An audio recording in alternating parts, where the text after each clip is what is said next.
Okay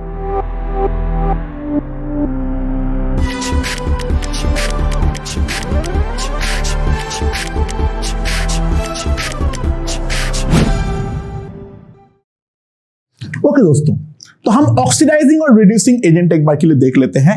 oxidising agents क्या होते हैं? दोस which oxidizes other compounds। ठीक है, वो सारे जो अलग कंपाउंड्स या एलिमेंट्स को ऑक्सीडाइज करता है, तो उनको हम बोलते हैं ऑक्सीडाइजिंग एजेंट्स या ऑक्सीडाइजर्स। ठीक है, यानी basically they are electron snatchers. Basically they are electron snatchers. ठीक है, अच्छा, they themselves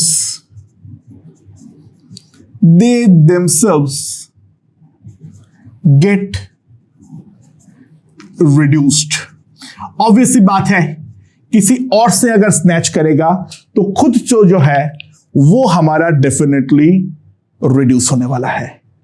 ठीक है, so which are common oxidizers? So the common oxidizers are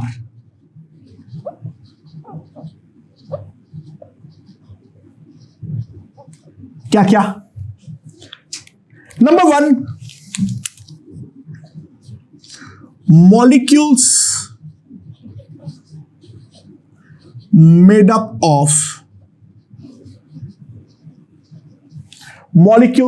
of highly electronegative element। example,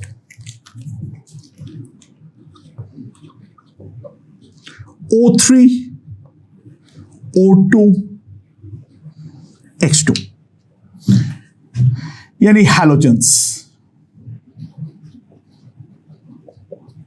N2 ऐसे तो केमिकली इनर्ट होता है, बट हां कुछ मेटल्स के साथ ये ऑक्सीडाइजिंग एजेंट की तरह बिहेव कर सकता है। For example lithium and magnesium specially. ठीक है, दूसरा, compounds in which an element is at its highest oxidation number। Compounds, उसके अंदर एक एलिमेंट जो है वो अपना हाईएस्ट ऑक्सीडेशन नंबर पर बैठा हुआ होना चाहिए। एग्जाम्पल, KMnO4 बहुत ही खतरनाक ऑक्सीडाइजिंग एजेंट है। K2Cr2O7 अगला भाई इसका, या Na2Cr2O7, या फिर CrO3 H2CrO4 XCF8, concentrated HNO3, concentrated H2SO4,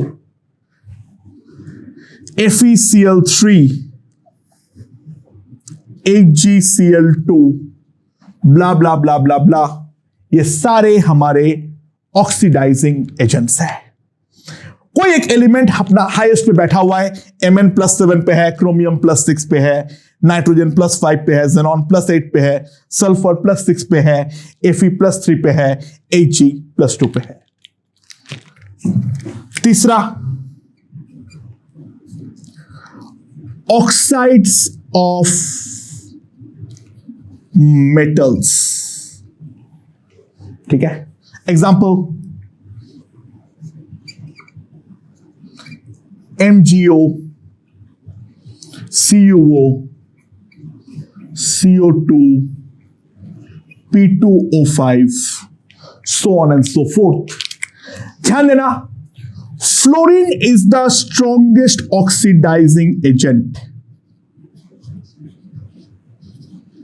Fluorine is the strongest oxidizing agent. So this is the common things regarding oxidizers.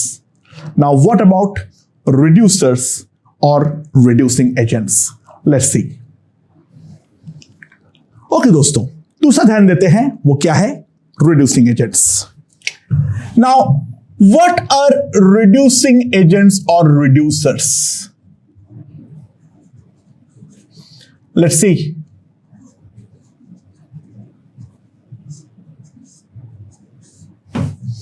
ध्यान देना, those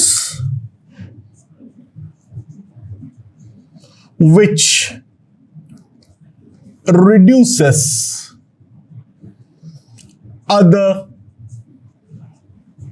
species,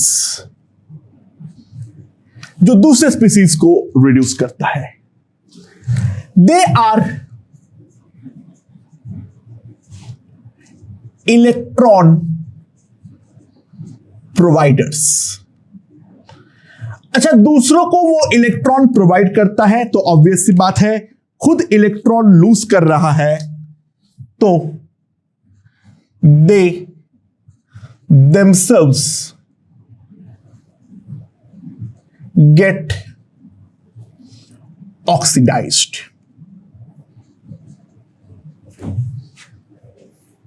ठीक है, खुद जो है वो ऑक्सीडाइज हो जाएगा. The common reducing agents are, the common reducing agents are क्या क्या?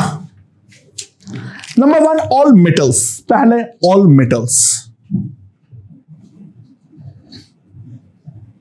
जितना भी मेटल्स है वो सारे इलेक्ट्रॉन सप्लायर है. लिखते लिखते थक जाऊंगा, एक आध एग्जांपल दे दे रहा हूं. Sodium, magnesium, zinc, copper, so on and so forth. ठीक है. A few non metals, a few non metals,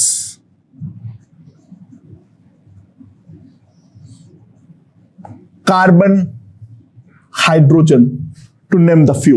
sulphur भी तुम बोल सकते हो, सल्फर खुद जो है वो ऑक्सीडाइज होना चाहता है. ठीक है.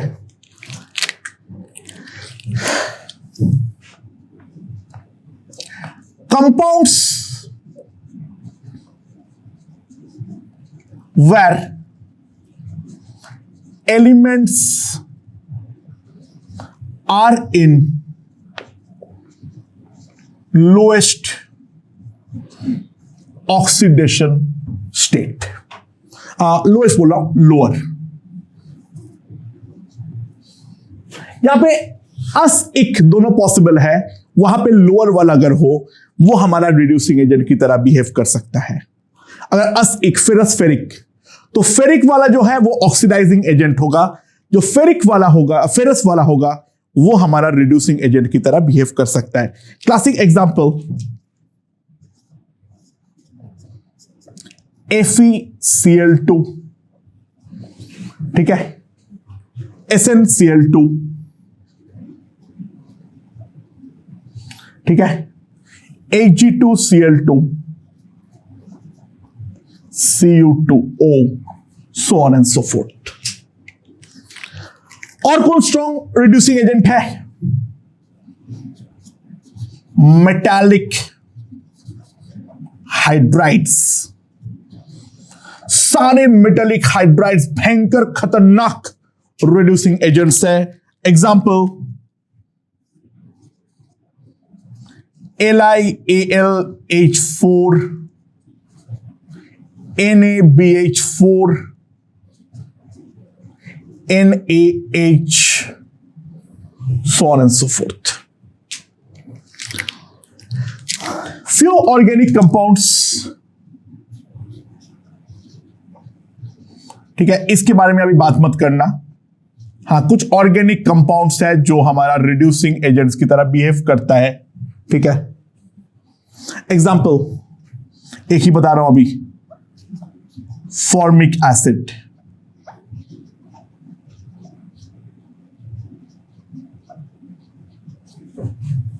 ठीक है, एंड ध्यान देना, caesium is the strongest reducer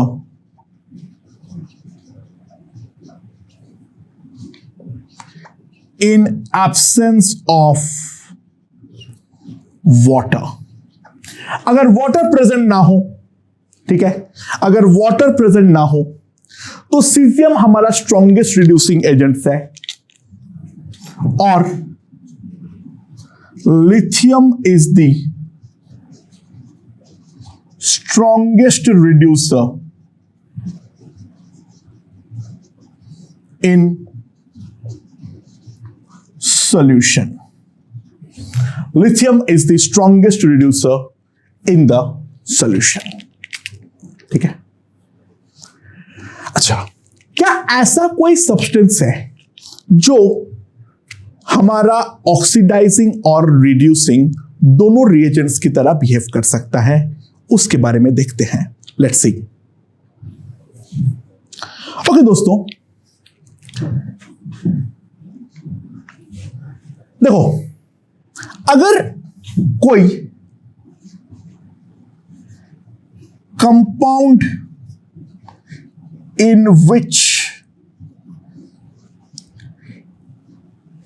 an element is at intermediate oxidation state, ठीक है, that can act as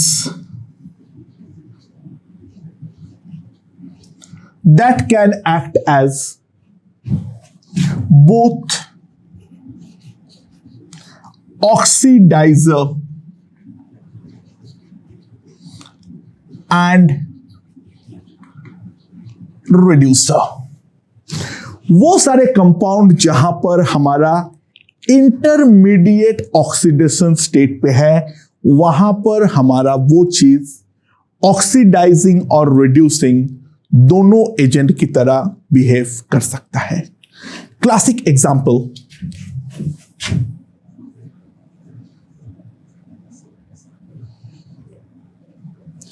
HNO2,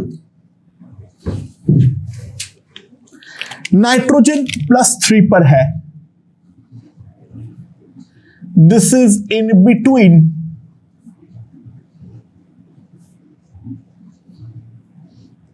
-3 and +5। ठीक है, तो HNO2 जो है वो ऑक्सीडाइजिंग और रिड्यूसिंग दोनों रिएजेंट की तरह भी, दोनों एजेंट की तरह बिहेव कर सकता है।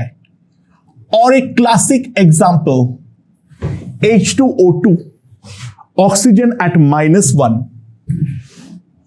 ये अगर ऑक्सीडाइजिंग एजेंट की तरह बिहेव करेगा तो ये कन्वर्ट होगा H2O में, यानी खुद रिड्यूस होगा और ऑक्सीजन जाएगा -2 पर, और ये अगर रिड्यूसिंग एजेंट की तरह बिहेव किया तो ये खुद ऑक्सीडाइज होगा और ऑक्सीडाइज होके जाएगा O2 पे, यानी O का ऑक्सीडेशन स्टेट हो जाएगा हमारे पास 0।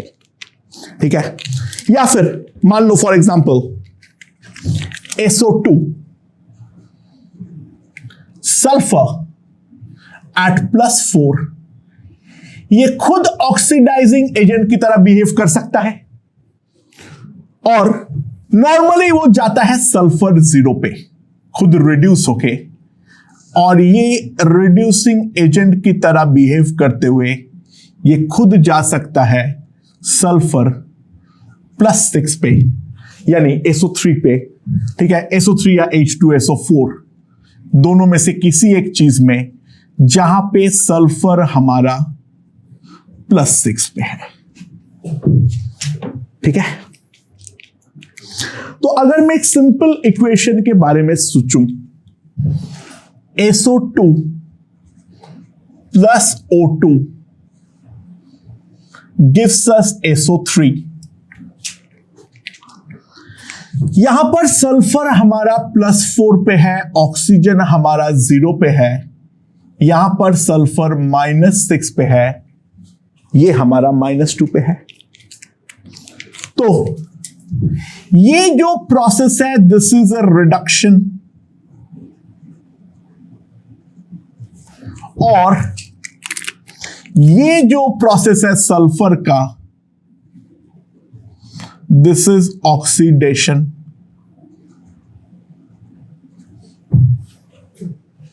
ठीक है, तो सिंपल सी बात है, O2 here is an oxidizing agent, SO2 here is a reducing agent, right? तो ये हमारा बेसिक ऑक्सीडाइजर, रिड्यूसर और बोथ, इस चीज के बारे में हमारा एक बेसिक आइडिया मैंने यहां पर दिया हूं। आगे आगे जैसे प्रैक्टिस करेंगे ये चीजें ऑब्वियस होती रहेगी। तो ये वाला पार्ट खत्म होने के बाद अब मेनली हम बैलेंसिंग और उसके बाद एन फैक्टर के ऊपर पढ़ने वाले हैं। ओके।